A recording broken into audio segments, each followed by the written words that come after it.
Hi, I'm Tyro Man, and I'd like to welcome you to Tyro TV. On today's show, we're going to be interviewing a few local writers and artists. So let's get started, and I'd like to introduce you all to Sally Powers. Sally Powers is a local writer, and she just put out a book called Renfield Journal. Thanks for joining us, Sally. Nice to have you. Thanks for bringing your spider. And next, I'd like to introduce you to Donna Martinez. She is involved with the Boston Comic Roundtable, and she's going to tell us a little bit about that organization and the work that she does with them. And last but not least, we have James Morbius. James Morbius is a local comic book writer. He has the book called Punk Rock Alien Space Girl Adventures. And they're all here to join us today and tell us about their work, and hopefully you can learn about what they're doing, and maybe they'll inspire you to get involved as well.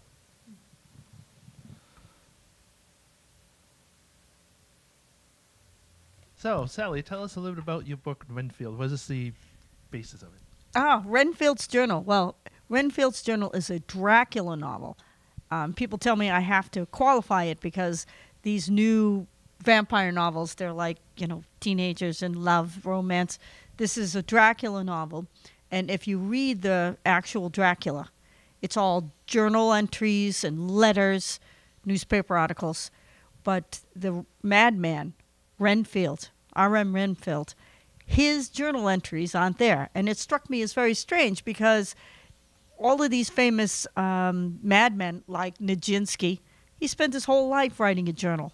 And Clare, he wrote poetry. And Dodd, he painted paintings. So I have Renfield drawing, writing poetry, and of course, writing his journal entries.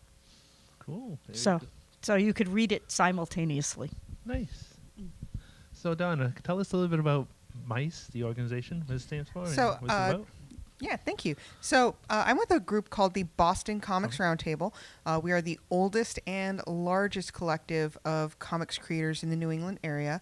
We got started in 2006, and then in 2009, we organized a show called MICE. MICE stands for the Massachusetts Independent Comics Expo.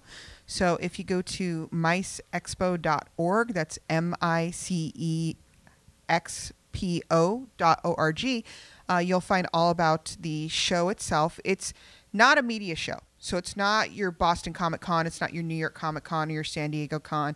It's very much in the same vein as SPX, Cake in Chicago,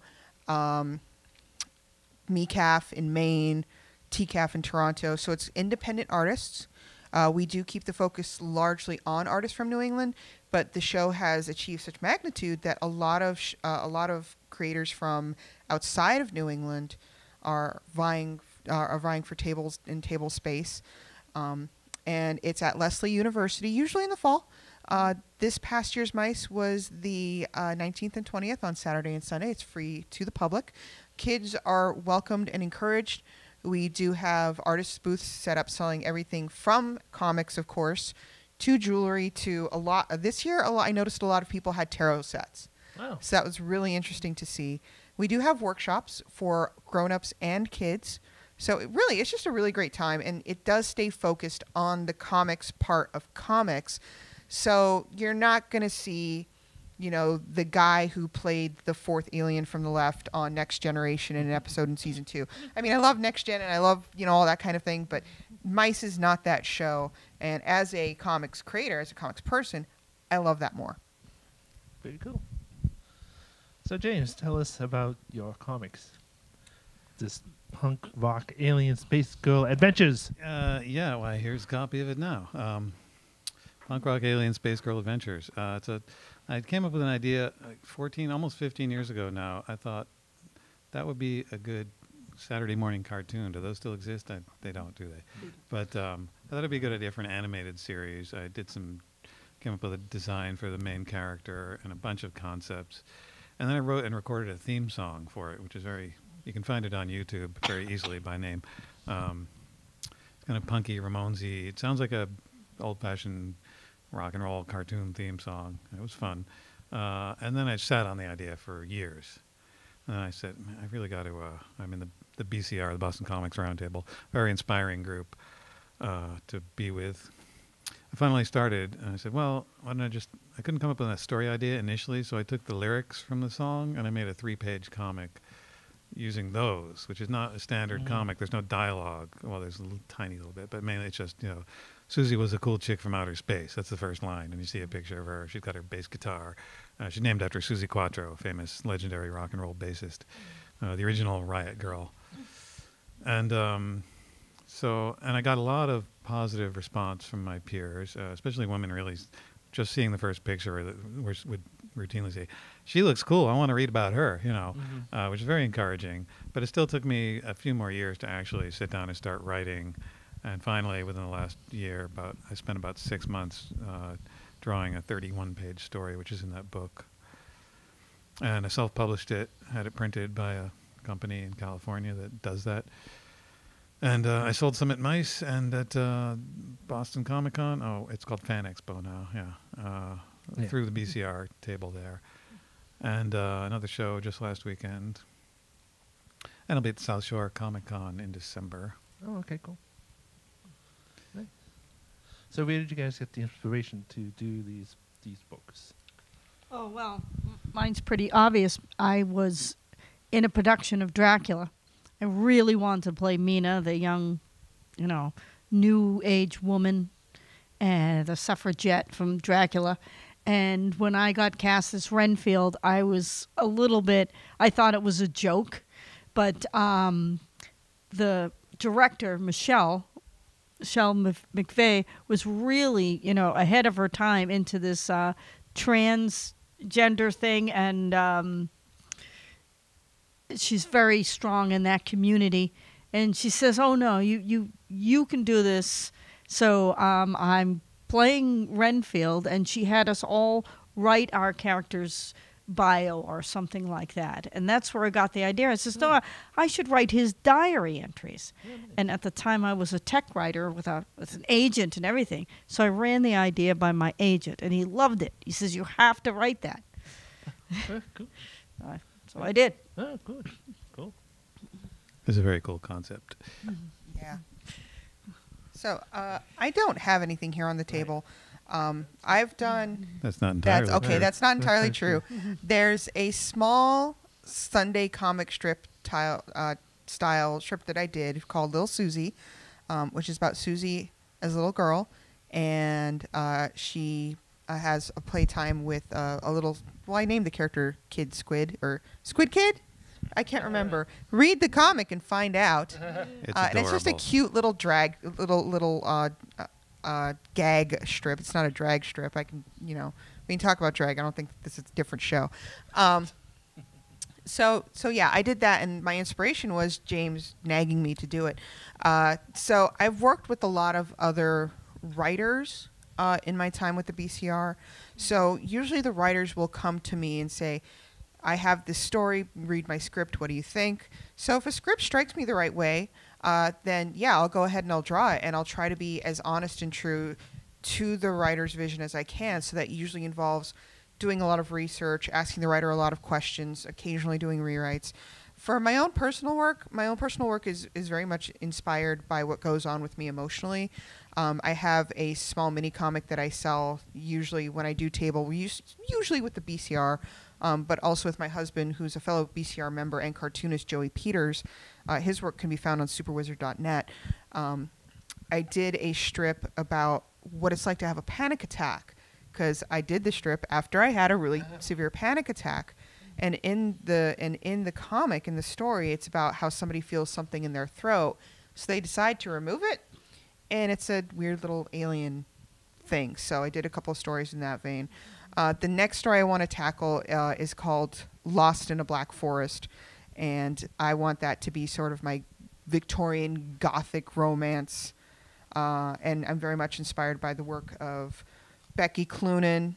She does some amazing sort of very dark, very moody, very, inked with a brush sort of work. So my inspirations come a lot from that, sort of a Gothic aesthetic, my personal work, and, whatever the writer is asking me to draw at any given time, like James in the Little Susie strip. And how about you? What inspired you to get into comics? To do your book? to get into. I've been drawing comics since I got hold of crayon, probably. I did a lot of fanzine stuff back in the '90s before I started doing original work. I was, big fan of the Teen Titans. Still a fan of the property, if not every version. Yeah, well, I'm a musician, among other things, and so I have a lot of stories about what it's like to be a musician and try to make it. It's not the glamorous life you think it's going to be, kids. I've got some pretty interesting and weird stories of things that have happened to me at gigs and dealing with other musicians. And so I do some autobiographical comics in this other book. They Said I Was Mad, which is kind of an anthology of one because I did everything in it, but it's a lot of different styles visually. Losing my train of thought. Just completely derailed. What was the question? Oh, inspiration. Yeah, so I thought, people would probably rather read about a cute, pink-haired, green-skinned, pointy-eared girl than an old Jew. And she's more fun to draw than I am, although I'm good at drawing myself. I see my face in the mirror every day, so I know what I look like. But the character was also partly inspired. She's kind of a composite of several people. I mean, there's different aspects to her, but here's a portrait. I do portrait work. This is my friend Mandy, who was she passed away about 2 years ago about unintentional overdose. She's a really spunky kid. She had just great energy, and when I met her, she wanted to buy a guitar. We were pen pals online, and she said her boyfriend didn't want her to get a job so she could save up money for the guitar, which I found outrageously sexist. And like, what century was he from? And she was telling me, it's like, yeah, he told me he's going to dump me if I get a job. I said, well, is he going to buy you a guitar? She said, no. I said, get a job and buy a guitar, So I was kind of a mentor to her as a musician, and we're just friends. And so there's, she inspired a lot of the character. And part of what made me actually get to work on it was when she passed away. I thought I wanted to put some meaning into that, because it really hit me very hard, even though she lives, in another state. And we hung out once. I was on a road trip, and we got to have dinner and hang out, which was delightful and a cherished memory. She was a great person. But that gave me the kick in the pants I needed to start working on this comic. And so the first issue was dedicated to her. Well, sorry she passed. Thanks. So to get into writing and all this, you guys must have some favorite authors that you enjoyed? Oh, definitely Margaret Atwood. The Blind Assassin is really a great book, and it's about an author. So it's kind of, meta and self-referential, and it's a mystery of the author's original papers that she kind of drags around with her through life. But the background is the whole background of the family, going all the way back to when they were wealthy and owned a button factory. And I really liked that because it was so apropos, because when the economy started going and all the businesses were being moved, to Indonesia and stuff like that, she had already written this book about the button factory going out of business, and the town being devastated because there's no work for anybody. And it's really good. The Blind Assassin, I highly recommend it. Donna? I'm a sponge. I have a lot of different inspirations for my artwork and for my writing. I don't do a lot of writing. I'm a good essayist. Not so great at fiction writing, but that's what I have other people for. So my favorite artist, I think one of the ones that's been the biggest influence, because I decided I wanted to do superhero comics specifically around 13 or 14 years old. So big Jim Lee fan. Love Jim Lee. Met him once. Really super sweet guy. Colleen Duran. Love her. She's fantastic. I have a lot of favorites. And like I mentioned before, Becky Cloonan, her artwork is gorgeous. Christopher Anka is doing amazing work. He's on Marvel's Runaways right now. I could really just go on. Jamie McKelvey, who's along with Kieran Gillen, who's quickly becoming one of my favorite writers. Kieran Gillen and Jamie McKelvey work on a book called The Wicked and the Divine through Image, and I recommend reading this book, but it will ruin your life in the best possible way. My favorite writer is Neil Gaiman, hands down, absolutely, and I've had the privilege to meet him. He's a wonderful person. I mean, he's an absolutely solid writer who can write anything. He writes horror, he writes historical fiction, he writes children's books, he writes whatever he feels like it, and it's I've never read a bad story by him. Never. And I've had the privilege to meet him a few times, and he's always just a really sweet, nice guy. So he's definitely my absolute favorite writer. Marjorie Liu, who works on a book called Monstrous, she's actually local. She's fantastic. Kieran Gillen's really great. Grant Morrison, also Alan Moore, Colleen Doran. I know I mentioned her as an artist. She's also a fantastic writer. Yeah. Gosh, I'm trying to think who else. G. Willow Wilson is going to be doing a run on Wonder Woman, and she does Ms. Marvel for Marvel, and is just fantastic. So we're in a golden age of comics right now, where there's just this dearth beyond DC and Marvel of really fantastic creative teams. So if you don't have favorites now, get into some of these books and you will. Now, is Neil Gaiman involved with the new relaunch of the Dreaming? He is. He's kind of in. He's not. I don't know how much he's writing. Okay. I know he's kind of. You have to think of it as he's being the showrunner, in much the same way that he's the showrunner for the upcoming Good Omens series, and kind of sort of in the way. Oh yeah, that looks really amazing. Kind of in that sort of way, he kind of sort of runs the American Gods TV show, but I would not be. I haven't read any of the Sandman universe relaunch, but I want to, because I think it's something that belongs in Neil's care. He created a lot of those characters, but not all of them. But there was a Dreaming series in the 90s after Sandman ended, and I kept up with it here and there, and it was fine. It was acceptable, but now I am genuinely curious because Neil is steering the ship on this. Oh, cool. Yeah, that Good Omens is the one of Neil Gaiman that I read twice because I liked it that much. Yeah, it's really top notch. Yeah, him and Terry Pratchett did an amazing job. Yeah, I probably read it at least 3 times. I know I'll read it again soon before the show, which looks great. Yeah. And how about you, James? Yeah, Neil Gaiman is probably my favorite author too, I have to say. Well, maybe he's the top 3 along with Douglas Adams. Oh, yeah. And Stanislaw Lem, who's a Czech science fiction writer who's actually, like Monty Python's Graham Chapman, a medical doctor who got a degree and then never practiced medicine. He went on to write. He was living in a communist country, and he wrote a lot of allegorical science fiction he was able to poke fun at the government and point out the absurdities. Science fiction has always been great for social commentary, thinly veiled through various tropes. I mean, that's not the right word. Steve Gerber, who wrote Howard the Duck in the 70s, which it's not about a talking duck. It's about existentialism. And that's why the movie was terrible, because the woman who directed it said, no, it's about a talking duck, and she was wrong. But fingers crossed, who knows, maybe they'll make a good Howard the Duck movie, or a great one anyway. That book, don't read a stack of them right before you go to sleep. Very inspiringly weird. I like that. Artists, George Perez. Oh, yeah. I forgot to mention George and Phil Jimenez. Very nice guy. I've met him many times. He's bought me lunch. I've been to his house. We've met him together. Sweetheart, yeah.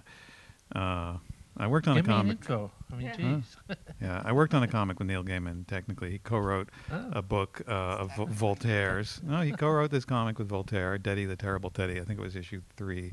And I worked on a bunch of pages on that, doing black and white coloring. Voltaire was running up against a deadline. I was looking for people to help out. And I said, Neil Gaiman's on the book? Yeah, okay, I'll help you out with that. Pay wasn't a thing, but it was worth it for the goth prestige. cred. Yes. We should talk about money later. Yes, we should. That isn't a thing either.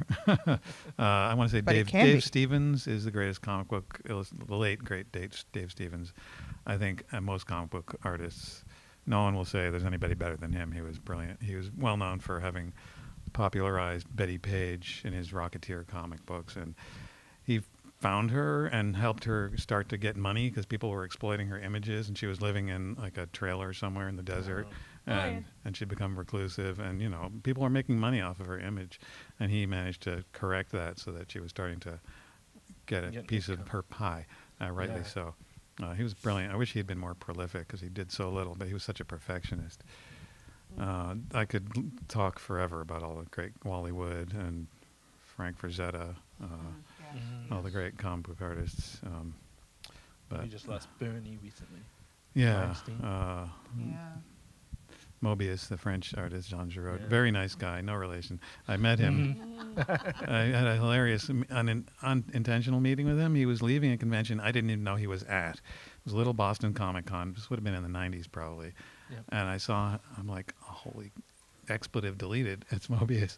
I introduced myself, it would have been 1991 because I had been living in Japan and I just got back. I remember I was still carrying my passport around with me. I showed it to him and said, look, we have the same name. And I'm joking because I know his real name is Jean Giraud, but he used 3 different pen names. And he said, maybe you really drew my comics. I can't do a French accent. I said, I'm a bass player. And he said, me too. He was so sweet. It's so nice when you meet a hero of yours and they're really nice. I've been very lucky. Not Dan DiDio. Yeah, not John I Byrne. actually got to interview him one time. I forget when, but I interviewed him. anyway. He was a nice guy. Yeah, that's what I've heard from He was him. very nice. Cool. So, Sally, going back to you, and question for all of you: what is the biggest challenge in self-publishing? There's so many challenges. One is coming up with the money to get somebody else to edit it, because you can't edit your own stuff even if you're a good editor, because you don't see your own mistakes. So it took a little bit of nudging and a little bit of encouragement from other people to say, well, you got to spend the money. So I did. And my first editor claimed she knew everything about Victorian stuff, and she didn't. So I had to fire my first editor. Oh dear. It was, oh gosh. And To a couple, didn't you? well, and then a couple of friends who actually are, published authors said that they would do it and they wouldn't take any money. And I was like, oh, great. But they all found different stuff, little things. And they were very supportive, and I needed that. I really needed somebody to say, I know that I think it's good, but I needed somebody else to tell me that they thought it was good if I was going to foist it onto the public. And so that was a big challenge for me. Yeah, if I was writing novels, I would definitely want at least a beta reader before I went. I mean, there's not nearly as many words in my new book as there are in yours. I thought about, trying to get people to proofread it, and I approached some people about it, but it's a very solitary activity, writing a book. Or I do everything in this most comic books are made by a crew of people. There's the writer and the penciler and the inker and the colorist and the letterer and the editor, and I have all those jobs on this book, self-published, and I like it that way. And in the end, it crashes and burns or succeeds because of me, and I'm responsible for everything in it. I like that. Now, does the Boston Comic Roundtable, will you guys proofread each other's work and help out that way? The way it usually works is we've put together a number of anthologies. Most of them have the word bound in them because the very first anthology that came out in, say, it must have been 2007 or 2008, was called Inbound, as in we're going inbound on the T. So there were, I think, 6 issues of Inbound, and it was basically a team of people within the group. Dan Mazer, Dave Kender, a local guy who goes by the name of Rojo, and a few other people. If I'm forgetting who, I'm so sorry, you guys. It's been years. So they will get together and they'll collect the stories, they'll edit, they'll give feedback, they'll ask for, corrections. Revisions and stuff. Yeah. Shelley and Braden. Shelley, two of the people who are are founders of the group and who worked on a lot of our early anthologies, are Braden Lamb and Shelley Paroline Lamb, who worked on the Adventure Time comic, which was wildly successful. Yeah, they and made actually, yeah, they're an excellent team. They're a married couple. They met through the BCR, and very nice. And they've won Eisners, Nice. which is very much to our credit. But the way, it usually works is with the most recent anthology we did, which was also very successful, called Being True, which was our LGBTQ anthology, with the editorial team of Rennie, whose last name I forget. I'm so sorry, Rennie. Kyrie Lorenz, and Stephanie Glass. Wow, I wish I could remember Rennie's last name. I'm so sorry, Rennie. I'm blanking on it too. I'm so sorry. So Is it they blank? they acted as the editorial team. Another BCR member, LB Lee, did a gorgeous cover, and they accepted stories from all over the world. I think there was a story from somewhere in South America. I think there was a story from Poland. There were stories from local artists. There was all kinds of really great stories. Huh? They had a pretty successful Kickstarter, and as of Mice, there are no longer any issues available. You can find it at some local comic book shops like Million Year Picnic in Harvard Square, Hub Comics in Union Square. I think maybe Comicopia in Kenmore has a copy. They are discussing going into a second printing. But yeah, I mean, we are one of the things that we tell people when they come to the BCR, which the Boston Comics Roundtable meets every Thursday night around 7:30ish at Lesley University. The meetings are open to the public. Anyone can show up. If you're interested in comics, show up. They're free, and we have cookies. We're free. We have cookies. I mean, what else do you need? So we provide people with advice. Every third Thursday of the month, we do a critique night for artists. Every first Thursday of the month, we do a writer's night for writers, where people submit their work and they can get an actual critique. We give people information on what it means to be an editor, where the good places locally are to get printed, what kind of art supplies people are using, what kind of online publishing resources are really good. So we really have, as a group, and I don't even know how many there are of us officially. Meetings can be anywhere from like 7 people to 15 people, just depending on the weather sometimes, and just who feels like showing up. Right. But we're here as that resource because in the time that we've been doing Inbound, Inbound was the main anthology for a while. Then there was Outbound, which was a shortly lived sci-fi anthology. There was Hellbound, which was the horror anthology. You would usually come out around Halloween. There was Boundless, which is a science, sort of factual science comics, which made $18,000 on Kickstarter. It's one of the most successful ones we ever had. There's Spellbound, which is urban fantasy. There's 2 volumes out of that. Really great book. We're gonna beat that Bound title into the ground until somebody tells us to stop. I mean, we will or we won't. But Rebound. Rebound. Rebound will be the romance issue. Although there was a romance issue of Inbound that both him and I had stories in, which was a lot of fun to do. So yeah, we have that kind of information and advice and expertise available because so many of us have done so many different things. Great resource. Yeah, and we're free. Thursday nights at 7:30 at That's Lesley like University. the best price ever. It Yeah, is. it's a very nurturing environment. Yes. Cool. So back to you, Sally. How long did it take you to get your book together and get it out? To write it or to publish it? Let's go with both. Both.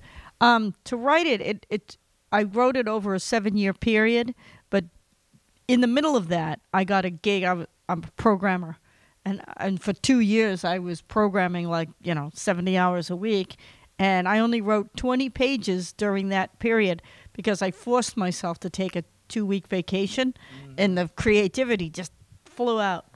Right. But then 20 years later, when I said, hey, I got to publish this thing, and the stigma of self-publishing had flown away. Now it's just the opposite. Now, if you believe in yourself, you have to self-publish.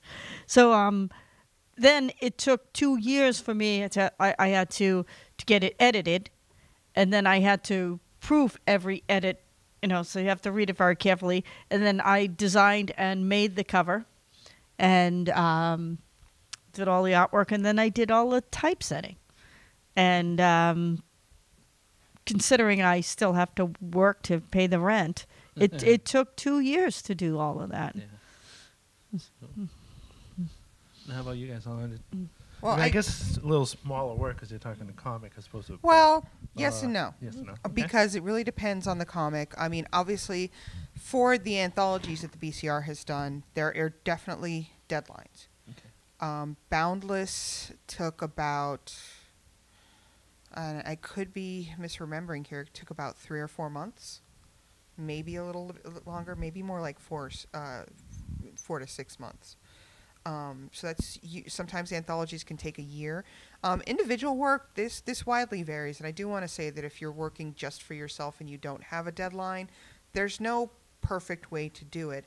A lot of the thing that drives people in the Boston Comics Roundtable and in the larger indie comics community is when the next show is coming up.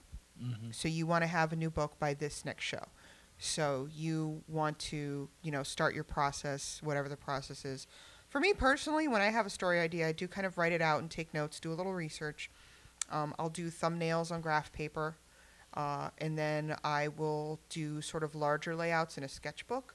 And then once I've sort of finalized because I'm very much a creator of pages, and I break the story down by what's the main action on this page, what's the main action on this next page. And when I get to that stage where I have the solid idea of what the page looks like, what the action is, what the dialogue is if there's dialogue, then I'll go and I'll draw the page. I'll usually start with pencils. James inks my work a lot, and James is one of the best inkers I know, period. Not just like an inker I know personally or anything like that. He's one of the best inkers because you've really taken the time to examine how inking works with its pens or brushes or what have you. So I put a little study into it.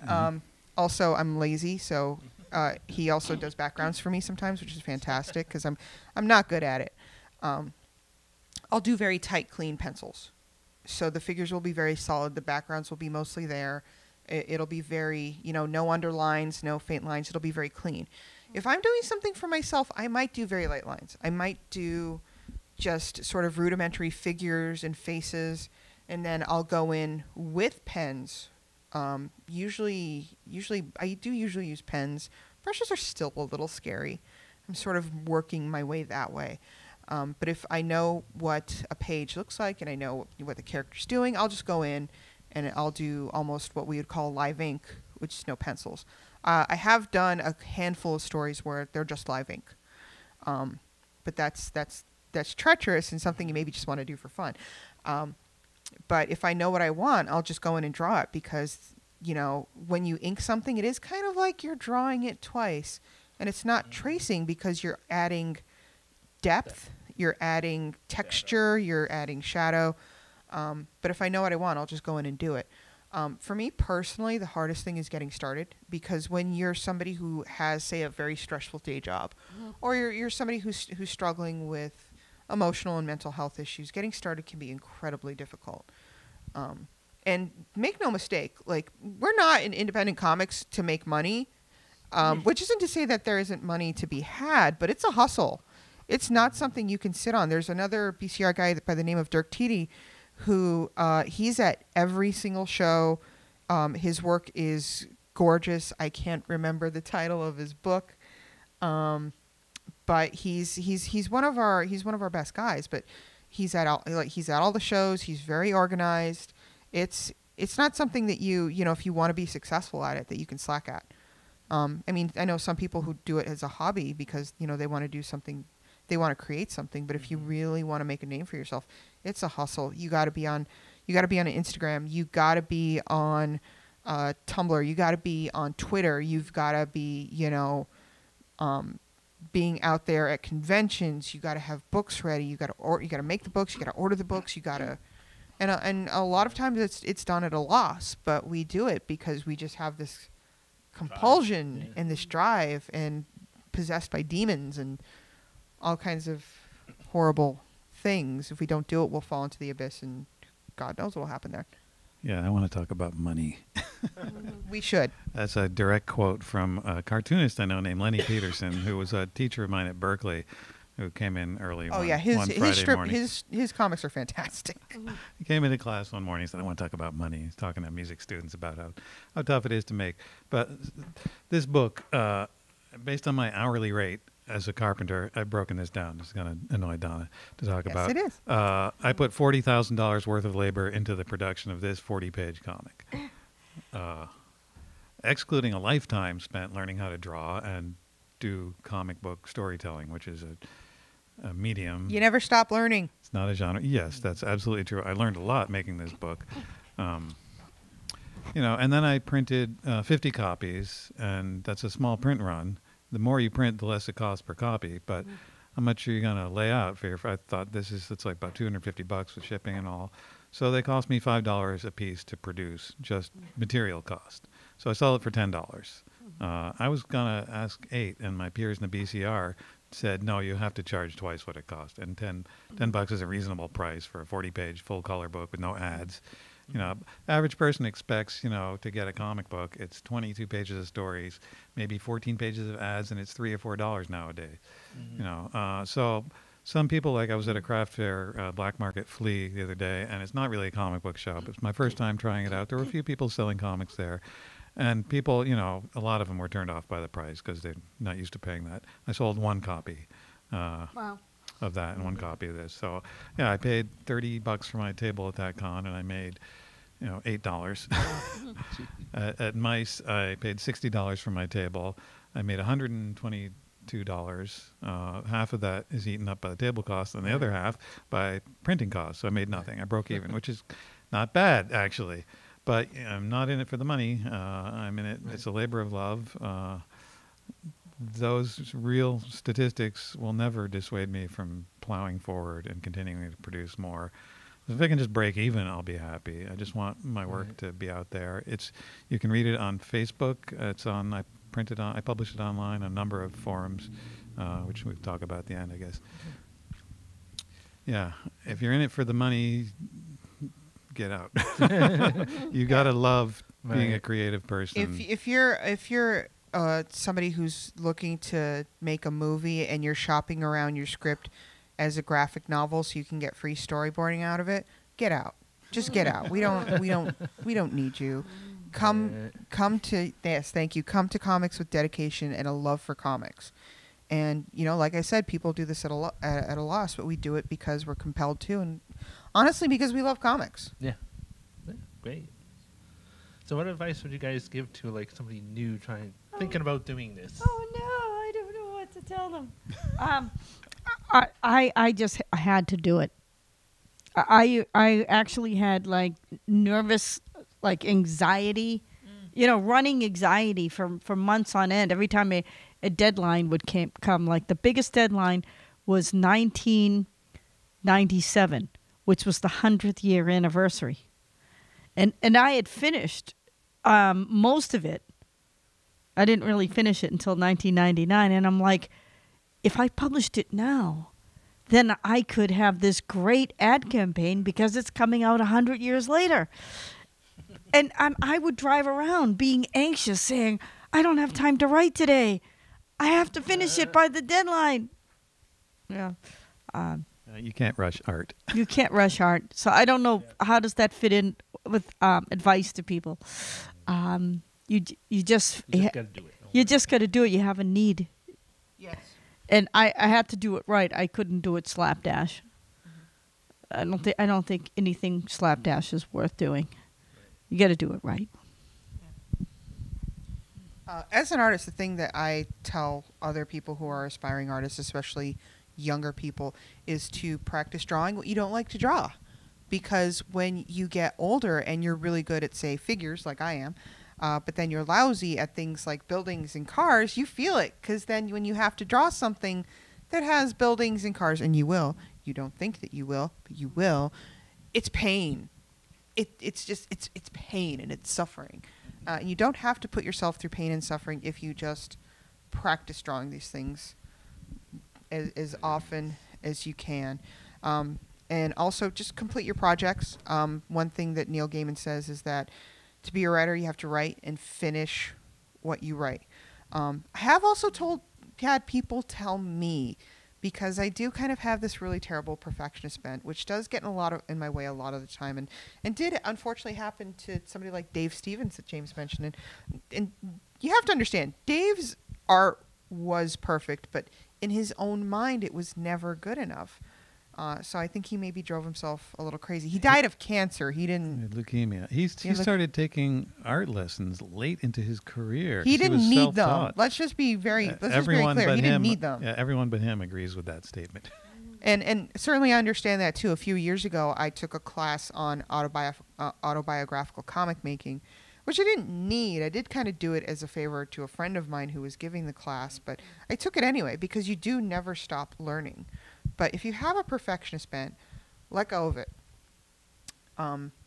It's just, if you hold on to that perfection, you are never going to get anywhere. And if you're too precious about the work, if you feel like, oh, this is going to be my fantastic, great masterpiece and no one will ever touch it, it's like, no, sometimes you just, especially if you're going to be somebody who's going to, do comics commercially, just get the work done.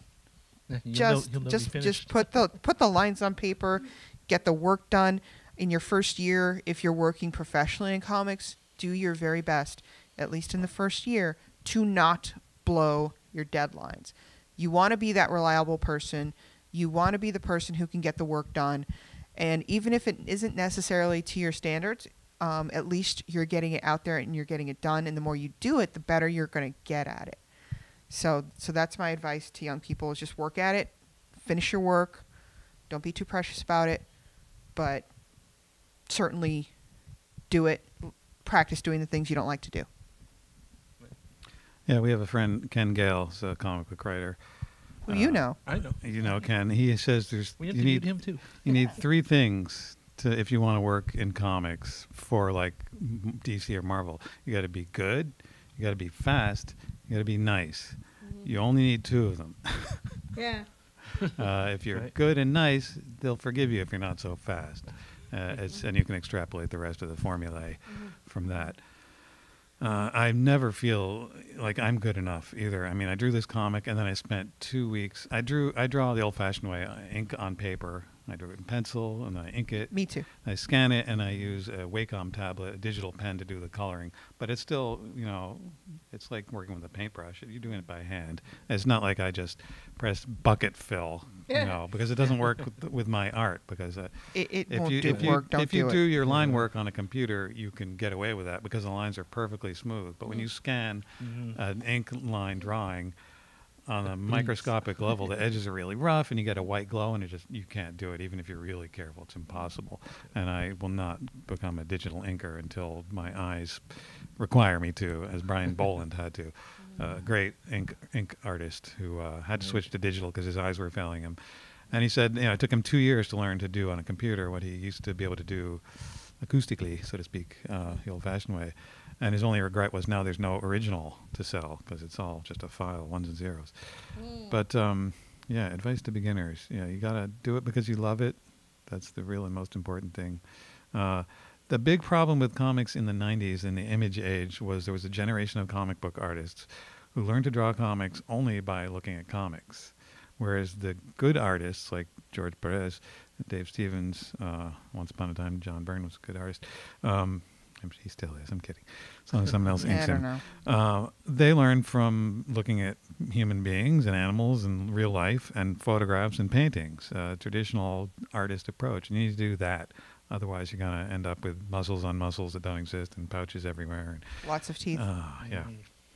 You want to be a well-rounded creator. Yeah, I research stuff. It's funny. I have a degree in music and electronics, but I fix houses for a living because it's tough to make it in music. And people throw out TVs now. So I used to fix those.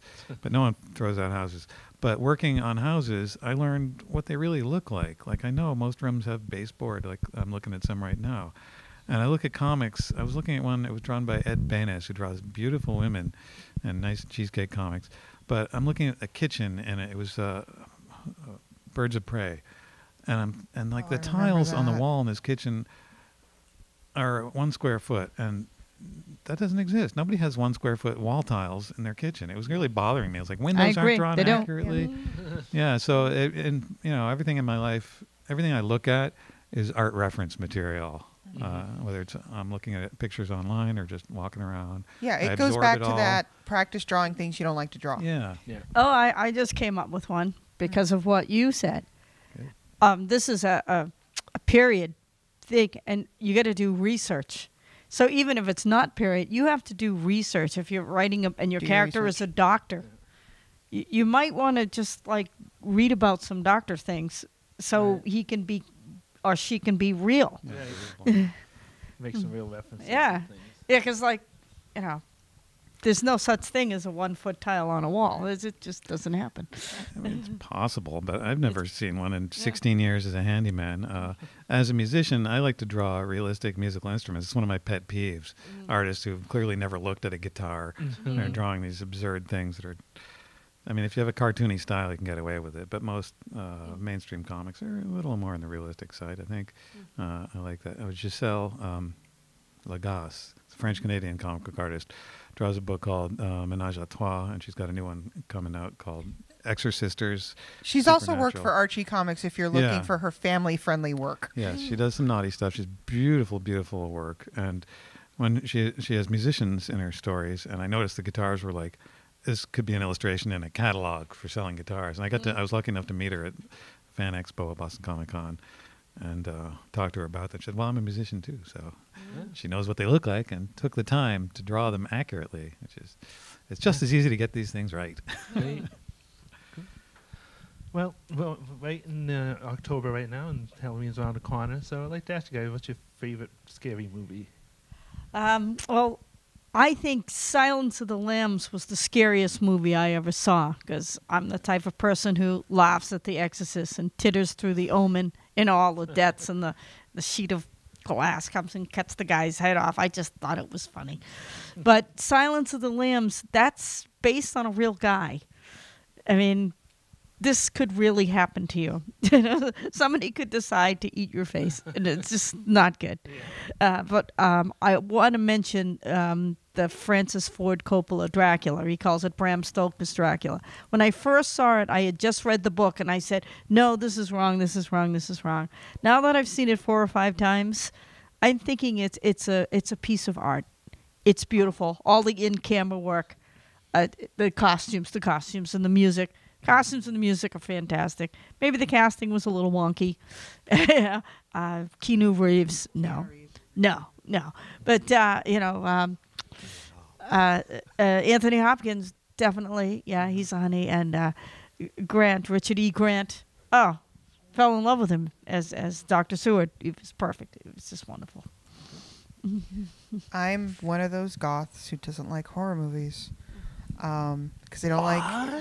I know. My mom used to watch horror movies when I was younger and used to really just scare the crap out of me. And the tables were delightfully turned when I started watching The X-Files as a teenager. And she'd be in the living room at the same time. She's like, this is too scary. And I'm like, vengeance is mine.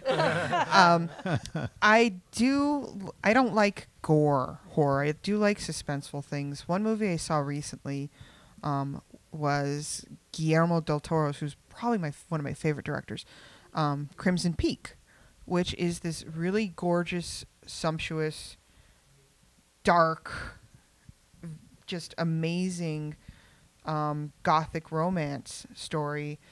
They do bring in the ghosts a little bit too soon, but everything is so beautiful. The clothes are beautiful. The setting is delightfully creepy. You get to see Tom Hiddleston's naked ass. It's amazing. Interview with a Vampire, I don't consider it a horror movie. I consider it a period piece about a cranky gay couple and their kid. Let's be fair. Like Lestat's the cranky one, but if you had to be with Louis for centuries, you'd be cranky too. I also really liked another vampire movie that Tom Hiddleston was also in. No, he was naked in that. Movies where Tom Hiddleston's naked.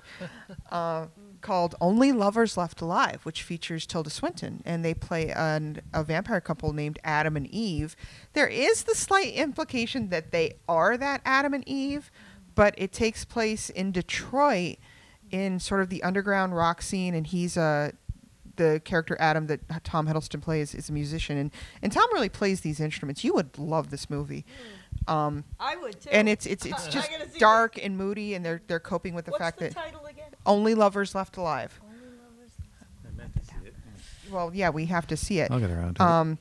And there's a scene in it where the two of them are baring their fangs, and frankly, Hiddleston looks a little goofy, but Tilda Swinton looks like she's going to eat your soul. And it's a delightful piece. Anton Yechlin, who has sadly passed away, who was new Chekhov in the new Star Trek movies, was in it. It's I don't know if I can consider it horror. It's spooky, it's moody, it's atmospheric. It's a great vampire movie. So those are really the ones that really stand out for me. Zombieland was really funny. I went through a period of searching for good horror movies back in the days of video rentals. Remember that? Kids, are you old enough to remember that? Once upon a time, there were these little square things called VHS cassettes, and you'd have to pay $2 to take it home for the night. You have how many dozens of? I have a few. So I went into the Video Smith, and I kept renting horror movies. I was on a quest, and I was just disappointed by one after another. I mean, some of them had a certain charm or appeal, but I don't know. I guess I liked the idea of horror movies, but I just wasn't finding good ones, and so I gave up eventually. But I mean, there are some great ones. Alien from 1980, I believe. Just have nightmares about those things. I stayed up all night. I was like, I don't know, 15 Yeah. maybe or so, and it was Scared the pants off me. But the sequel, I referred to it not as a horror movie, but a terror movie because it was so freaking scary. Because there was a bunch of them. I mean, the first one is a classic monster in the dark. You know, like picking them off one by one. It's been done before and since, but it was, you know, just leaving stuff to the imagination makes the viewer, you know, think of what's the scary thing. Right. You know, paints it, makes you complicit. Comics can do that too. In between the gutters. As Scott McCloud pointed out, you can have a panel where somebody's holding an axe, and the next panel is black, and you see a scream, and it's like, you killed that person in your head. You're responsible. You make it the way you saw it. But I haven't really been seeing a lot of scary movies since then intentionally. The Hunger is a great classic vampire movie. David Bowie, Catherine Deneuve, Susan Sarandon. Beautiful, sad, sexy, scary, amazing film. Every goth must see. Gothlings and baby bats take notes. Yeah. This movie is part of our culture. You'll notice I'm wearing a silver ankh here. That movie is why goths wear ankhs. It's not because of Neil Gaiman's death character. It's why she wears one. Right. And curiously, it was written by Whitley Strieber, who is better known for having written Communion about his UFO experiences. He started out as a horror writer. He was channeling his suppressed memories of some horrible things that happened to him and his encounters with extraterrestrials. He might classify them differently. So there's an interesting connection there. I've had some experiences with them too. But that's another story for another time. Cool. Well, why don't you guys wrap up by telling us where your book can be found, or if people can find you on all the social things, or. Well, my book is in a lot of local stores. They've been very nice to me. There's Bookends in Winchester. There's the Gallery in Malden.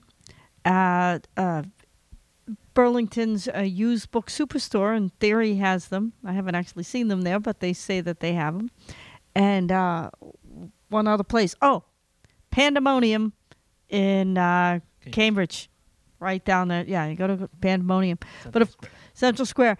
Of course, it's available on Amazon and as Kindle. Now, I have a little website, but it just leads you to the other ones. I'm planning on making little readings, little YouTube readings, and I'm going to add those to my website.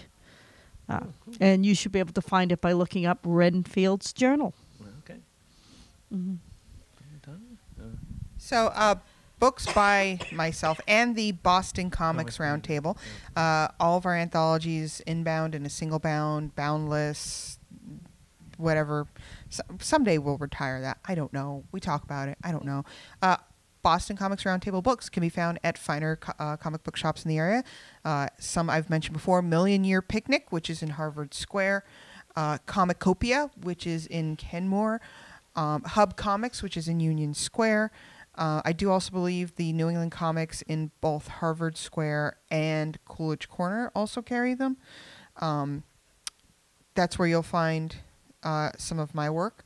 I have a website, which is donnamartinez.net, which needs an overhaul. So hopefully that's something I'll be hopefully that's something I'll be doing soon. I have a Tumblr account, which is auntidrawsstuff.tumblr.com, and that's AUNTI drawsstuff, tumblr.com. My Instagram is donna.vmp. I don't have a Twitter because Twitter's an ongoing garbage fire that I want nothing to do with. I know I've been saying like do Twitter, but me personally, no. Yeah, I have problems with social media ever since we found out they're selling all our data. Which is I have a a problem with that. Which as is a a valid programmer. concern. Which is a valid concern. But that's where you can find me. AuntieDrawsStuff.tumblr.com, DonnaMartinez.net. On Instagram, I'm Donna.vmp. My work, I'm all over the place. I have a website, MobiusBandwidth.com, which is long overdue for a major overhaul. I didn't even have my newest work on there yet. But I have a Facebook page just for Punk Rock Alien Space Girl Adventures. That is a tongue twister. It's Facebook.com/Prasga Comic. That's Prasga, which is the acronym for the title, Punk Rock Alien Space Girl Adventures. I also posted I've got links there to everywhere you can find it, Tumblr, DeviantArt. I have an Instagram. So far I posted one picture of food, but people are telling me I should really, when it started, that's what it was. You post a picture of your meal and filter it to make it look like a crummy old Polaroid. I guess it's branched out a little bit since then. I will start using that more. I have a Twitter account. I used it once just to announce I wouldn't be using it again, and that was many years ago. I have several followers, so if you like people who don't post on Twitter, because some people just post too much on various social media platforms, I'd be a good follow there because I never post. Facebook, I try not to post too much. I don't want to. I find the more you say, the less people listen. Of course, you have to post from time to time. But and I do giveaways. Like I have 103 followers now, I think, on my Facebook page for this comic, and that was before I even printed it, which is really nice. You can read the whole thing for free there online, and I randomly selected someone to win some free artwork. Through that. I'll be doing that again when I hit 200 followers, if I do, which I'm optimistic. I think I also do want to give a plug to my husband's work. His name is Joey Peters. Also, as I mentioned before, with the Boston Comics Roundtable, soon everyone will be. Joey Peters, his work can be found at superwizard.net. My husband was doing work on a public domain superhero character from the Golden Age called Stardust the Super Wizard by Fletcher Hanks. Joey described Stardust as, what if Superman were insane? The original comics are really kind of out there for Golden Age comics when it was very much that era of throw it up against the wall and see what'll stick. So there's Stardust the Super Wizard, there's Big Red McLean, and there's a couple of others. So his work with Stardust has been his own stories, which is sort of like these stories take place in different eras of comics. He also did Attack of the Super Wizards, Super Wizard Returns. I did the covers for Super Wizard Returns. I've also done some Christmas stories. and they're lovely. Thank you. I did Big Red Christmas. I did Phantoma Saves Christmas. And I have time coming up, so maybe I can do that long-awaited Stardust one. But he can be found at superwizard.net. And I think also if you look for Joey Peters and say the phrase beauty contest champion, you might also find his work, because my husband is actually a beauty contest champion. So yeah, superwizard.net. What's the BCR? Is it BostonComics.com? It's Boston Comics, BostonComics.com. If you search Boston Comics Roundtable, we are the first result. Yes. Great. Well, I want to thank you all for coming on to the show. Well, thank you Thank for you having so us. much, Thank Tyro, you. man, for having us. I'd like It's an to thank honor and a our privilege. And buy our stuff. For us as well. Support starving local artists. Yeah, because And I'm out of a writers. job on Friday, so give me money. I And do please portraits too. You saw some. I also do tarot reading and dream interpretation. And please follow us on Facebook, Tyro Mag TV, and we also have a Twitter account, I'm the real Tyro Man, because there was someone else took Tyro Man out there. Shame. And please subscribe to our channel on YouTube, Tyro Mag TV. Well, a song about never saying never and never being told what you can or cannot do. This is one of us. A 1, 2, 3.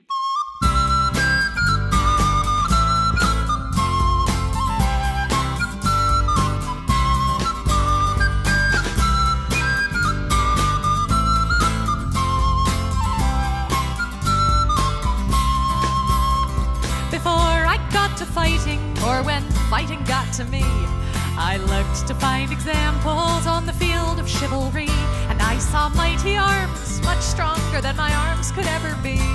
So I thought perhaps that field was not for me. But still I stayed and watched the fighting, till one figure stood apart, in armor newly fashioned, and a helm more pot than art. But each blow is thrown with honor and the lightness of the heart. So I took that step which soon became a start. 'Cause she was not the biggest fighter, nor one to raise a fuss, but I remember being proud that she was one of us.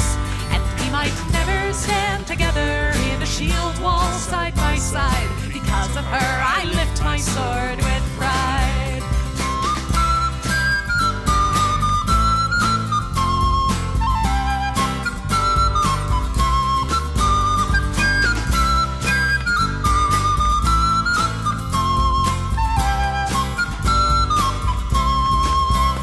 She was ladylike and lively, not the type you would expect, with a braver heart than many and a slot shot to respect. And I guess she'd won